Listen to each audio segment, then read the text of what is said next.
Hello everyone, welcome back to another lecture of chapter 2 of class 11th। तो अब topic आता है हमारा शेप्स ऑफ एटॉमिक ऑर्बिटल, जिसमें हम शेप्स पढ़ने वाले हैं। ऑर्बिटल डिफरेंट टाइप के होते हैं, उनकी डिफरेंट डिफरेंट शेप्स क्या होती है। ठीक है, देखो अभी तक हमें ये चीज़ पता चल चुकी है कि पहले आती है शेल, एंड एक पर्टिकुलर शेल का क्या होता है, सब शेल होती है शेल में। ओके, एंड जो सब शेल होती है उनमें होते हैं प्रेजेंट ऑर्बिटल्स एंड ऑर्बिटल क्या होते हैं, जहाँ पर इलेक्ट्रॉन की होने की पॉसिबिलिटी या प्रोबेबिलिटी मैक्सिमम होती है। ठीक है, और यहाँ पर होते हैं इलेक्ट्रॉन, एंड एक ऑर्बिटल में मैक्सिमम 2 इलेक्ट्रॉन्स करते हैं रिजाइड। ठीक है, ये पूरी स्टोरी होगी पिछले लेक्चर्स की। ठीक है, हमने बहुत ही डिटेल में इन सब चीज़ों को पढ़ा है। अब चलो, अब हमें करना है कि ऑर्बिटल जो डिफरेंट डिफरेंट टाइप के होते हैं उनकी कौन कौन सी शेप्स होती है, कैसी कैसी शेप्स होती है।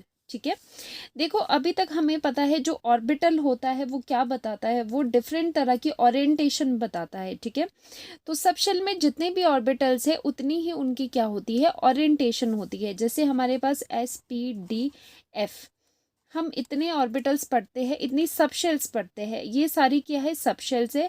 अब इसमें कितने ऑर्बिटल्स होंगे, जनरली हम इनके ऑर्बिटल्स की शेप पढ़ेंगे, इन तीनों की, S P and D की। ठीक है, एफ की कॉम्प्लिकेटेड हो जाती है एंड आपके सिलेबस में भी नहीं है, तो हम इन्हें नहीं करते, इन्हें आप हायर क्लासेस में पढ़ोगे। अब क्या बात आती है कि जो सब शेल होती है वो कौन सी होती है, S sub shell, P sub shell and D sub shell. ठीक है, अब इसके आगे फर्दर ऑर्बिटल्स होते हैं, एंड अब हम देखेंगे कि कितने ऑर्बिटल्स होते हैं। पहले भी हमने किया है, एस में ओनली 1 ऑर्बिटल होता है, पी में 3 ऑर्बिटल्स होते हैं एंड डी में टोटल 5 ऑर्बिटल्स होते हैं। अब इन ऑर्बिटल्स की हमने शेप के बारे में डिस्कस करना है। सो पहले हम स्टडी करेंगे एस ऑर्बिटल्स के बारे में। ठीक है, तो जो एस ऑर्बिटल्स होते हैं वो कैसे होते हैं, वो होते हैं स्फेरिकल इन शेप में वो स्फेरिकल होते हैं। एंड अगर आपने पेपर पे बनाना है, क्योंकि स्फीयर तो 3D का हो गया, लेकिन 2D में आप क्या करते हो, स्फीयर नहीं बनाते हो, आप एक सर्कल से रिप्रेजेंट करते हो एस ऑर्बिटल को। ठीक है, एस ऑर्बिटल को आप एक सर्कल से ड्रॉ करते हो पेपर पे, एंड जो इसका शेप होता है that is spherical in shape. And since it is spherical in shape, इसीलिए क्या होते हैं, S orbitals are non directional. अब इसका मतलब भी देख लो कि नॉन डायरेक्शनल का क्या मतलब है। जैसे आपके पास 3 एक्सेस का सेट है, यहाँ पर एक्स एंड यहाँ पर वाई एक्सेस एंड ऊपर होगी जेड एक्सेस। ठीक है, तो अगर आप यहाँ पर एक स्फीयर, एक सर्कल यहाँ पर ड्रॉ करो या फिर स्फीयर ड्रॉ करो तीनों एक्सेस में, तो आपको क्या मिलेगा यहाँ से कि ये क्या है, ये नॉन डायरेक्शनल है, क्योंकि ये सभी डायरेक्शन में, एक्स एक्सिस की तरफ भी है, जेड की तरफ भी है एंड वाई एक्सिस की तरफ भी है। इसका कोई पर्टिकुलर एक डायरेक्शन नहीं है कि ये ओनली एक ही डायरेक्शन के अलॉन्ग है या फिर 2 के अलॉन्ग है। ये क्या है, ये सिमेट्री है, यहाँ पर आपको दिखाई दे रही है। तो ये होते हैं S orbital, being spherical in shape, they are non directional, कोई एक पर्टिकुलर डायरेक्शन की नहीं होती।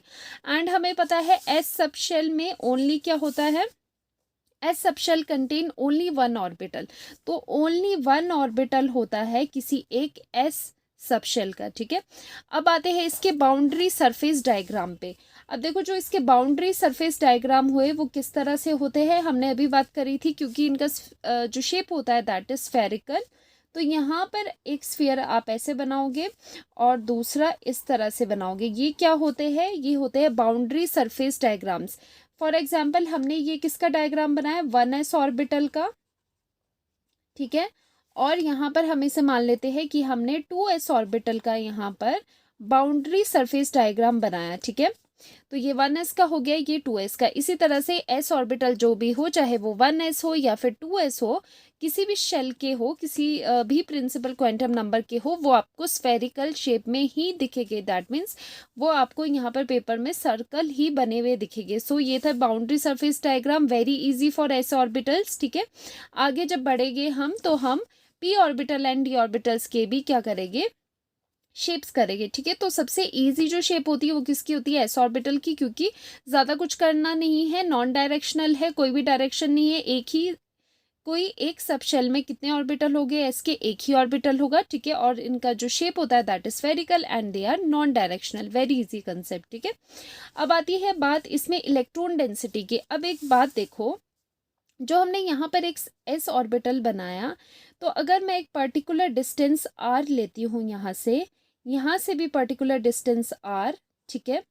तो एक हमने डिस्टेंस फिक्स कर दिया कि आर डिस्टेंस पे हमने इलेक्ट्रॉन डेंसिटी देखनी है। तो जो ये एस ऑर्बिटल्स होते हैं उनकी खास बात क्या होती है कि एट ए पर्टिकुलर डिस्टेंस सारे ऑर्बिटल में जो इलेक्ट्रॉन डेंसिटी होगी वो क्या होती है, वो सेम होती है, because they are spherical in shape, symmetrical है, इस तरह से स्फेरिकल सिमेट्रिकल है। इसी वजह से आर डिस्टेंस पे मान लो कि यहाँ पर भी आर डिस्टेंस है, क्योंकि ऑब्वियसली ये सारा क्या है, रेडियस है। तो इस डिस्टेंस पे जो इलेक्ट्रॉन डेंसिटी होगी वो क्या होगी, पूरे ही ऑर्बिटल में सेम होगी। तो यही लिखा है इस पॉइंट पे यहाँ पर कि in s orbital electron density is equal in all the directions at a given distance, ठीक है। और रीजन क्या है इसका, बिकॉज ये स्फेरिकल होते हैं, इसीलिए एट अ गिवन डिस्टेंस पे जो इलेक्ट्रॉन डेंसिटी होती है एस ऑर्बिटल में वो क्या होती है, हर जगह पे सेम होती है, ठीक है। उसकी वैल्यू सेम आएगी आपके पास। देन आपका नेक्स्ट पॉइंट है साइज के ऊपर, ठीक है। अब देखो साइज ऑफ द ऑर्बिटल की बात कर देते हैं हम, एस ऑर्बिटल की बात, ठीक है। अब देखो इसमें कंफ्यूज नहीं होना कि ये 1s क्यों लिखा, 2s क्यों लिखा। 1 यहाँ पर क्या रिप्रेजेंट कर रहा है कि प्रिंसिपल क्वांटम नंबर क्या है, n=1 है, और ये शेल कौन सी है, n=1, ये सेकंड शेल का एस ऑर्बिटल है, ठीक है। अपनी अपनी शेल के एस ऑर्बिटल से। अब साइज की बात करें तो साइज में देखो एक रिलेशन आता है, जैसे ही आप साइज ऑफ एन ऑर्बिटल, ठीक है, ऑर्बिटल का size is directly proportional to the principal quantum number. ये क्या है, प्रिंसिपल क्वांटम नंबर। जिसे नहीं पता क्वांटम नंबर्स क्या होते हैं, कंसेप्ट आपको नहीं पता, तो एक बार प्लीज पिछले लेक्चर्स में गो थ्रू हो जाओ। क्वांटम नंबर पे बिल्कुल ही डिटेल लेक्चर है, एक बार वहां से गो थ्रू होके आ जाओ, ठीक है। फिर आपको समझ आएगा कि क्या है प्रिंसिपल क्वांटम नंबर, क्या होते हैं, एंड बाकी के क्वांटम नंबर्स क्या होते हैं, ठीक है। तो यहाँ पर मैंने आपके पास एक यहाँ पर रिलेशन बना के दे दिया, ठीक है। ये तो डायरेक्ट रिलेशन है कि जैसे size of an orbital is directly proportional to principal quantum number, ठीक है। तो किस तरह से मैं यहाँ पर आपको ये समझा लेती हूँ। जैसे मान लो कि यहाँ पर हमने बनाया 1s, ठीक है। अब अगर आपने 2s बनाना है वो कुछ इस तरह से बनेगा, 3s आपका कुछ इस तरह से बनेगा, और जो 4s होगा वो कुछ इस तरह से बनेगा, ठीक है। तो यहाँ पर ये कौन सा ऑर्बिटल है, 1s orbital, this is 2s orbital, this is 3s orbital, and this is 4s orbital. अगर आपको मैं पूछूं कि 1s 2s 3s and 4s orbitals में से किनके साइज बड़े हैं, किसका सबसे बड़ा साइज है और कौन सा सबसे छोटा साइज में है, तो आप क्या बताओगे। ऑब्वियसली यहाँ पर तो आप देख करके बता ही रहे हो कि 4s is bigger in size and 1s is smaller in size, ठीक है। तो क्या कहोगे आप, क्योंकि इनके जो because size of an orbital is directly proportional to its principal quantum number, और प्रिंसिपल क्वांटम नंबर क्या होता है, हर ऑर्बिटल के आगे प्रेजेंट होता है, ठीक है। जैसे ही एन की वैल्यू आप बढ़ाओगे साइज ऑफ ऑर्बिटल भी बढ़ेगा। तो यहाँ पर देखो 1 2 3 4, 4 पे गए, यहाँ पर सबसे मैक्सिमम है एन की वैल्यू, इसीलिए इसका साइज भी सबसे बड़ा है। तो साइज का क्या ट्रेंड है यहाँ पर कि 1s का सबसे छोटा, फिर 2s आ जाएगा, देन 3s एंड लास्ट में 4s का सबसे बड़ा साइज होगा, ठीक है। तो यहाँ पर हमने एक रिलेशन कर दिया साइज के बारे में, ठीक है। और बाकी इसमें सिंपल है शेप, क्योंकि सबकी स्फेरिकल ही होती है। अब आते हैं चार्ज क्लाउड डायग्राम पे। देखो अभी हमने क्या करा था, बाउंड्री सरफेस डायग्राम, जो कि सिंपली आपके क्या है, स्फेरिकल शेप है यहाँ पर। अगर चार्ज क्लाउड डायग्राम कई बार क्या होते हैं आपको पता होने चाहिए कि क्या होते हैं, क्योंकि कई चीज़ों को अंडरस्टैंड करने के लिए आपको ज़रूरत पड़ती है चार्ज क्लाउड डायग्राम की, ओके। अब ये कैसे होते हैं, मान लो कि मैंने आपको एक डायग्राम बनाना है, उसमें जो डॉट्स होते हैं चार्ज क्लाउड डायग्राम में जो डॉट्स होते हैं वो रिप्रेजेंट करते हैं इलेक्ट्रॉन को, ठीक है, इलेक्ट्रॉन्स को या फिर इलेक्ट्रॉन की डेंसिटी को वो रिप्रेजेंट करते हैं। जैसे मैं एक बना देती हूँ यहाँ पर, ये आपका न्यूक्लियस है, इसके बाहर ये जो मैंने डॉट्स दिखाया है ये रिप्रेजेंट कर रहा है कि यहाँ पर इलेक्ट्रॉन की डेंसिटी है, ठीक है। उसके बाद थोड़ा सा गैप देके मैं क्या कर लेती हूँ, यहाँ पर बाहर की तरफ और इलेक्ट्रॉन्स बनाती हूँ, ठीक है, डॉट्स बनाती हूँ। तो ये डॉट्स क्या होते हैं, ये रिप्रेजेंट करते हैं इलेक्ट्रॉन की डेंसिटी, ठीक है। जहाँ पर मोर डॉट्स है, जहाँ पर ज़्यादा डॉट्स आपको दिखाई दे रहे हैं दैट मीन्स वहाँ पर इलेक्ट्रॉन की डेंसिटी क्या है, ज़्यादा है। जहाँ पर लेस डॉट्स आपको दिखाई दे रहे हैं वहाँ पर इलेक्ट्रॉन की डेंसिटी कम है, ठीक है। तो ज़्यादा इसमें परेशान होने वाली बात नहीं है, बिल्कुल सिंपल सा कंसेप्ट है ये चार्ज क्लाउड डायग्राम, ठीक है। जस्ट आपको क्या हो गया, क्लाउड की तरह चार्ज डिस्पर्स्ड यहाँ पर दिखाई देंगे। अब आता है इम्पॉर्टेंट टॉपिक इसी में, नोड क्या होती है एंड नोडल सरफेस क्या होते हैं, ठीक है। तो ये बहुत ही इंपॉर्टेंट है कि नोड्स क्या होती है, या फिर आपको कई बार दे देते हैं नोडल प्लेन या नोडल सरफेस या फिर ओनली नोड। तो ये सब जो नाम है ये एक ही है, ठीक है। तीनों में से कुछ भी आ सकता है, नोड, नोडल सरफेस या फिर नोडल प्लेन, ओके। अब देख लो नोड का फंडा क्या है। देखो नोड ऑर्बिटल में ऐसा रीजन होता है जहां पर इलेक्ट्रॉन की होने की पॉसिबिलिटी या फिर इलेक्ट्रॉन डेंसिटी या फिर आप कह सकते हो इलेक्ट्रॉन की प्रोबेबिलिटी, वो क्या होती है, वो होती है ज़ीरो, ठीक है। जहां पर इलेक्ट्रॉन की होने की प्रोबेबिलिटी बहुत कम होती है या फिर आप कह सकते हैं कि वो क्या होती है, ज़ीरो ही होती है, ठीक है। So region where probability of finding electron becomes zero, that is probability density psi square becomes zero, या फिर आप कह सकते हो कि psi square zero होगा। अब देखो एक चीज़ और है, जो आपका psi होता है this is called the wave function, और ये क्या है, एक मैथमेटिकल ऑपरेटर है, ठीक है। हायर क्लासेस में और आप डिटेल में पढ़ोगे, ये क्या है, मैथमेटिकल ऑपरेटर है, ठीक है। तो क्या होता है कि इसका अपना कोई फिजिकल मीनिंग नहीं होता, जो हमें यूज में आता है वो होता है इसका स्क्वायर, जिसे हम कहते हैं इलेक्ट्रॉन डेंसिटी, ठीक है, या फिर प्रोबेबिलिटी डेंसिटी, ठीक है। मेनली इसे हम कैसे यूज करते हैं, by the name of probability density. So Sai square is called probability density and ये हमें क्या बताता है, ये हमें बताता है कि प्रोबेबिलिटी ऑफ फाइंडिंग इलेक्ट्रॉन, ये क्या बताता है, आपको पता होना चाहिए साई स्क्वायर का क्या मतलब होता है। ये बताता है probability of finding electron at a point, किसी एक पॉइंट पे इलेक्ट्रॉन की होने की कितनी प्रोबेबिलिटी है वो साई स्क्वायर से आपको पता चलता है, ठीक है। तो Sai square is very important. तो नोड क्या होता है, जो नोड होती है या फिर नोडल सरफेस या फिर नोडल प्लेन पे क्या हो जाता है, जो साई स्क्वायर होता है दैट बिकम्स ज़ीरो, कि इलेक्ट्रॉन की होने की प्रोबेबिलिटी बिल्कुल ही कम होती है। दैट मीन्स आप सिंपल वर्ड्स में ऐसे कह सकते हो कि इलेक्ट्रॉन होता ही नहीं है, ठीक है। सो तो देखो यहाँ पर क्या होता है, वैसे एंगुलर नोड्स भी होती है, स्फेरिकल नोड्स भी होती है, लेकिन S orbitals being spherical in shape, इसीलिए यहाँ पर कौन सी नोड्स होती है, स्फेरिकल ओनली। तो यहाँ पर नोड लिख लो या फिर लिखोगे स्फेरिकल नोड्स। तो एस ऑर्बिटल में कितनी नोड्स होती है, स्फेरिकल नोड्स, उसको निकालने का फॉर्मूला क्या है, तो यहाँ पर हम फॉर्मूला लिखेंगे, उससे आप क्या कर सकते हो, इजीली निकाल सकते हो नंबर ऑफ नोड्स, ठीक है। तो यहाँ पर आपको नंबर ऑफ नोड्स कैसे निकलेगी, नोड्स इज इक्वल टू, आपको फॉर्मूला यूज करना है n minus L minus one, ठीक है। वेयर n क्या है, n is the principal quantum number, ठीक है, क्वांटम नंबर, ठीक है। l क्या होता है, हमने लास्ट लेक्चर्स में पढ़ा है, एजीम्यूथल क्वांटम नंबर, ठीक है, क्वांटम नंबर। तो इनकी वैल्यूज डालोगे, माइनस करोगे वन से, तो आपको मिल जाएगी नंबर ऑफ नोड्स, ठीक है। अब मैं इसको आपको ये क्लाउड डायग्राम से समझाती हूँ कि क्या बात मैं कर रही हूँ यहाँ पर नोड की, ठीक है। देखो हमने यहाँ पर 1s ऑर्बिटल बनाया, ठीक है, 1s ऑर्बिटल का हमने यहाँ पर क्लाउड डायग्राम बनाया, जो ये ब्लैक कलर से आपको दिखाई दे रहा है, दिस इज न्यूक्लियस, और इसके चारों तरफ आपको क्या दिखाई दे रहे हैं, डॉट्स दिखाई दे रहे हैं। तो मतलब ये क्या है, इलेक्ट्रॉन की डेंसिटी है, ठीक है, इलेक्ट्रॉन का क्लाउड है ये, जो आपको डॉट्स दिखाई दे रहे हैं यहाँ पर, ठीक है।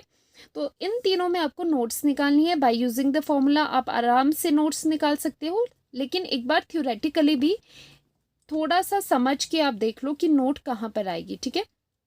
अब देखो, अब फॉर्मूला पहले यूज करते हैं n minus L minus one. तो इसमें जरा फॉर्मूला लगाओ, इसके केस में n क्या है, n इक्वल्स टू ये जो सामने वाला होता है दिस इज कॉल्ड n, या फिर प्रिंसिपल क्वांटम नंबर, या फिर आप कह सकते हो ये क्या होता है, ये शेल नंबर होता है, तो इसका कितना है 1, ठीक है। एंड l की वैल्यू s ऑर्बिटल्स के लिए कितनी होती है, 0, लास्ट लेक्चर में हमने बिल्कुल डिटेल में बात करी है, ठीक है। तो ये होती है 0। अब पुट करो फॉर्मूले में n minus L minus one, number of nodes कितनी निकली, 1 माइनस ये कितना हो गया L 0 - 1, तो यहाँ पर 1 - 1 बिकम 0, तो 0 नोड्स आपके पास यहाँ पर आ रही है, ठीक है। दैट मीन्स 1s ऑर्बिटल में कोई भी ऐसी नोड नहीं होती, ऐसा रीजन नहीं होता है जहाँ पर इलेक्ट्रॉन के होने की प्रोबेबिलिटी 0 हो। तो यहाँ पर आपको क्या होगी, कोई भी ऐसा रीजन या नोड नहीं दिखाई देगी, ठीक है। और वैसे भी यहाँ पर आपको कोई नोड नहीं दिखाई दे रही। 2s में देख लेते हैं, n की वैल्यू उसके लिए 2 है एंड l की वैल्यू उसके लिए अगेन s ऑर्बिटल है, s ऑर्बिटल के लिए l की वैल्यू होती है 0। पुटिंग इन n - l - 1, तो ये बन जाता है 2 - 0 - 1। यहाँ पर आ जाती है आपके पास 1 नोड, एक नोड आ रही है। दैट मीन्स एक ऐसा रीजन आ रहा है पूरे ऑर्बिटल में जहाँ पर इलेक्ट्रॉन की होने की प्रोबेबिलिटी 0 है। अब बताओ मुझे इसे देख के, इसका क्लाउड डायग्राम देख के, कि कहाँ वो रीजन है। अब ये देखो न्यूक्लियस है, न्यूक्लियस के बाहर आपको बहुत सारे डॉट्स दिखाई दे रहे हैं ऑलरेडी, ठीक है। फिर यहाँ पर ज़रा गौर से देखो, यहाँ पर एक गैप दिखाई दे रहा है जहाँ पर कोई भी इलेक्ट्रॉन नहीं है। देन उसके बाद एक और रिंग दिखाई दे रही है जहाँ पर इलेक्ट्रॉन डेंसिटी है। दैट मीन्स जो ये खाली रीजन यहाँ पर दिखाई दे रहा है, अभी मैं उसे रेड कलर से मार्क कर रही हूँ, दिस रीजन, ये जो खाली वाला रीजन है, this is called nodal surface, या फिर सिर्फ आप क्या कह सकते हो, नोड। तो यहाँ पर कितनी नोड है, 1 नोड इज प्रेजेंट। तो वही मैंने कहा था कि स्फेरिकल नोड्स होती है क्योंकि इनकी शेप स्फेरिकल है। तो एक नोड यहाँ पर प्रेजेंट है और यहाँ पर कितनी नोड्स है, 0 नोड, कोई भी नोड प्रेजेंट नहीं है और यहाँ पर आएगी 1 नोड। वैसे ही 3s ऑर्बिटल में देख लो यहाँ पर कितनी नोड्स है, वैसे ही देख लो, पहले दिखाई दे रही है, ये वाला रीजन भी आपको खाली दिखाई दे रहा है और इन दोनों के बीच में ये रीजन भी आपको क्या दिखाई दे रहा है, खाली दिखाई दे रहा है, जहाँ पर कोई भी डॉट्स नहीं है। दैट मीन्स यहाँ पर बिल्कुल भी इलेक्ट्रॉन डेंसिटी नहीं है। तो ये दोनों क्या होगी, ये दोनों आगे आपके पास 2 स्फेरिकल नोड्स, ठीक है। तो 2 नोड्स यहाँ पर, एक नोड यहाँ पर 0 नोड्स, ठीक है। तो यहाँ पर आपको समझ आ गया होगा नोड्स का कंसेप्ट। और यहाँ पर अगर आपको निकालना भी है फॉर्मूला से, n की वैल्यू 3 है, l की वैल्यू यहाँ पर 0 है, n - l - 1 में पुट कर देंगे 3 - 0 - 1। यहाँ से भी आ गया आपके पास कि 2 नोड्स आनी है और यहाँ पर हमने मार्क भी कर दिया कि कहाँ कहाँ की ये नोड्स होती है, ठीक है। तो ये नोड का कंसेप्ट था, वेरी वेरी इंपॉर्टेंट, क्वेश्चन बन सकता है यहाँ से आपका, ठीक है।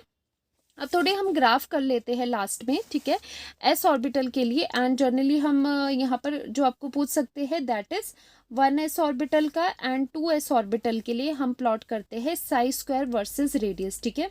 यहाँ पर आप साई स्क्वायर मतलब प्रोबेबिलिटी डेंसिटी मार्क करोगे ऑन दिस एक्सिस और यहाँ पर आ जाएगा रेडियस, ठीक है। इनमें आपको प्लॉट करना है प्रोबेबिलिटी डेंसिटी वर्सेस रेडियस, मतलब जैसे जैसे आप रेडियस बढ़ाओगे, जैसे जैसे साइज बढ़ेगा, उस तरह से प्रोबेबिलिटी डेंसिटी मतलब इलेक्ट्रॉन की होने की पॉसिबिलिटी में क्या फ़र्क पड़ता है, ठीक है। तो हमने देखा 1s ऑर्बिटल में जैसे ही आपने रेडियस इंक्रीज किया, तो देखो पहले क्या थी, पहले जो ये डेंसिटी थी ये मैक्सिमम थी, इलेक्ट्रॉन डेंसिटी मैक्सिमम थी। एंड ऑब्वियसली ये भी बात है कि जो न्यूक्लियस के पास इलेक्ट्रॉन डेंसिटी क्या होती है, बहुत ज़्यादा होती है, ठीक है। तो जब रेडियस बिल्कुल आपका कम था उस टाइम पे क्या थी, इलेक्ट्रॉन डेंसिटी हायर थी। और सडनली जैसे ही आपने रेडियस बढ़ाना शुरू किया, दैट मीन्स आप क्या करा, आपने न्यूक्लियस से आप दूर जाते गए, वैसे वैसे क्या होगी, ये इलेक्ट्रॉन डेंसिटी फॉल होने लगी और यहाँ आके बिल्कुल ही कम हो गई, ठीक है। तो इस तरह से ये ग्राफ बनता है इसके लिए 1s ऑर्बिटल के लिए। पहले मैक्सिमम थी, उसके बाद विद इंक्रीज क्या हुआ यहाँ पर कि जो इलेक्ट्रॉन डेंसिटी थी वो मैक्सिमम थी इनिशियली, ठीक है, इनिशियली वो मैक्सिमम थी। देन विद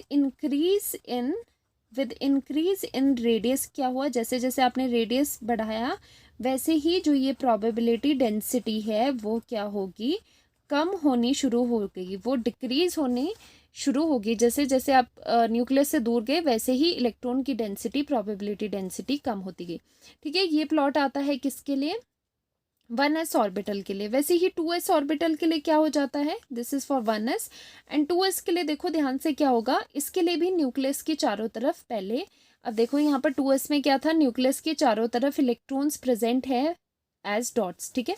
तो यहाँ पर भी वैसे भी एक जनरल चीज़ है कि न्यूक्लियस के अराउंड इलेक्ट्रॉन डेंसिटी क्या होती है, वैसे ज़्यादा होती है। तो पहले हम यहाँ पर ज़्यादा करेंगे कि मैक्सिमम थी, फिर क्या हुआ, जैसे जैसे रेडियस बढ़ा वैसे वैसे ये क्या होगी, इलेक्ट्रॉन डेंसिटी बहुत ही डिक्रीज होगी और इसने बिल्कुल फॉल करके टच कर दी जीरो वैल्यू पे। एक ऐसा रीजन भी इसके पास आया जहां पर साई स्क्वायर की वैल्यू जीरो हो गई, ठीक है। दैट मीन्स प्रोबेबिलिटी डेंसिटी क्या होगी, जीरो होगी। एंड उसके बाद फिर से इसने क्या किया, with further increase in radius फिर से क्या हो गया, फिर से यहाँ पर साई स्क्वायर की वैल्यू बढ़ने लगी और उसने एक अटेन किया एक मैक्सिमम वैल्यू। एंड फिर से वो क्या होगी, वो यहाँ पर डिक्रीज होगी, ठीक है। तो यहाँ पर एक मैक्सिमा आया आपके पास, ठीक है। यहाँ पर आपके पास एक मैक्सिमा मिला आपके पास, ठीक है। फिर से यहाँ से फॉल हो गया, ओके। एंड गौर से ज़रा एक चीज़ देखो, यहाँ वाला region this is called node. तो यहाँ पर आपको एक नोड मिली है, ठीक है। वैसे ही इसके डायग्राम से भी ज़रा हम क्रॉस चेक कर लेते हैं। तो देखो 1s में क्या, 2s में क्या है, यहाँ पर कोई भी नोड नहीं है, ठीक है। 2s में क्या हुआ, पहले न्यूक्लियस के चारों तरफ इलेक्ट्रॉन डेंसिटी थी, लेकिन फर्दर जब आप दूर गए, ठीक है, इतने रेडियस पे तो आपको इलेक्ट्रॉन डेंसिटी मिली, लेकिन फर्दर जब आपने रेडियस बढ़ाया और बाहर की तरफ गए तो आपके पास नोडल सरफेस मिला आपके पास। दैट मीन्स आपके पास नोड मिली, वहाँ पर इलेक्ट्रॉन बिल्कुल भी नहीं था। दैट मीन्स साई स्क्वायर की वैल्यू वहाँ पर क्या थी, जीरो थी। तो वही रीजन यहाँ पर ग्राफ में ये जगह है जहाँ पर ये साई स्क्वायर हिट करता है जीरो की वैल्यू को एट अ पर्टिकुलर डिस्टेंस, ठीक है। तो यहाँ पर क्या हम लिख सकते हैं कि साई स्क्वायर क्या हुआ, शार्पली डिक्रीज हुआ टू जीरो, ठीक है, विद इंक्रीज इन रेडियस, ठीक है। रेडियस की वैल्यू बढ़ाते गए तो क्या हुआ, साई स्क्वायर की वैल्यू जीरो पे टच हुई, ठीक है। और फिर क्या हुआ, then attains a maxima again, ठीक है, अगेन, ठीक है। फिर उसने मैक्सिमा अटेन किया एंड आफ्टर दैट फिर से क्या हो गया, उसका फॉल हो गया, फिर से इलेक्ट्रॉन डेंसिटी डिक्रीज होगी। तो इस तरह से क्या हुआ, 2s ऑर्बिटल में आप साई स्क्वायर वर्सेस आर को क्या कर सकते हो, प्लॉट कर सकते हो। एंड साथ ही साथ यहाँ पर आप नोड भी बता सकते हो कि नोड कहाँ पर है। तो ये रही आपकी यहाँ पर नोड, ठीक है। तो देखो ये था पूरा एस ऑर्बिटल के बारे में हमने अभी बात करी। एस ऑर्बिटल क्या होता है, चलो रिवाइज करते हैं। हमने क्या क्या पढ़ा, एस ऑर्बिटल्स क्या होते हैं, नॉन डायरेक्शनल होते हैं, साथ में वो स्फेरिकल भी शेप के होते हैं, ठीक है। और साथ में क्या होता है, जैसे जैसे quantum number, principal quantum number n की वैल्यू इंक्रीज होती है वैसे वैसे एस ऑर्बिटल्स के ये साइज इंक्रीज होते हैं। नोड का फॉर्मूला पढ़ा, ठीक है। 0 नोड आ रही है 1s में, 2s में 1 नोड आ रही है एंड 3s में 2 नोड्स आ रही है। और साथ में हमने यहाँ पर प्लॉट्स पढ़े, Sai square versus radius. Sai square क्या होता है, probability of finding electron at a point, उसको साई स्क्वायर बोलते हैं। विद रेडियस उनके ये वेरिएशन है for 1s and 2s orbital. और इसी के साथ हमारा यहाँ पर कंप्लीट हुआ एस ऑर्बिटल, ठीक है, शेप्स ऑफ एस ऑर्बिटल। अब नेक्स्ट लेक्चर में हम बात करेंगे पी ऑर्बिटल्स की शेप के बारे में, ठीक है। तो इस लेक्चर को मैं यहीं एंड करती हूँ एंड मिलते हैं नेक्स्ट वीडियो में। Bye bye, take care.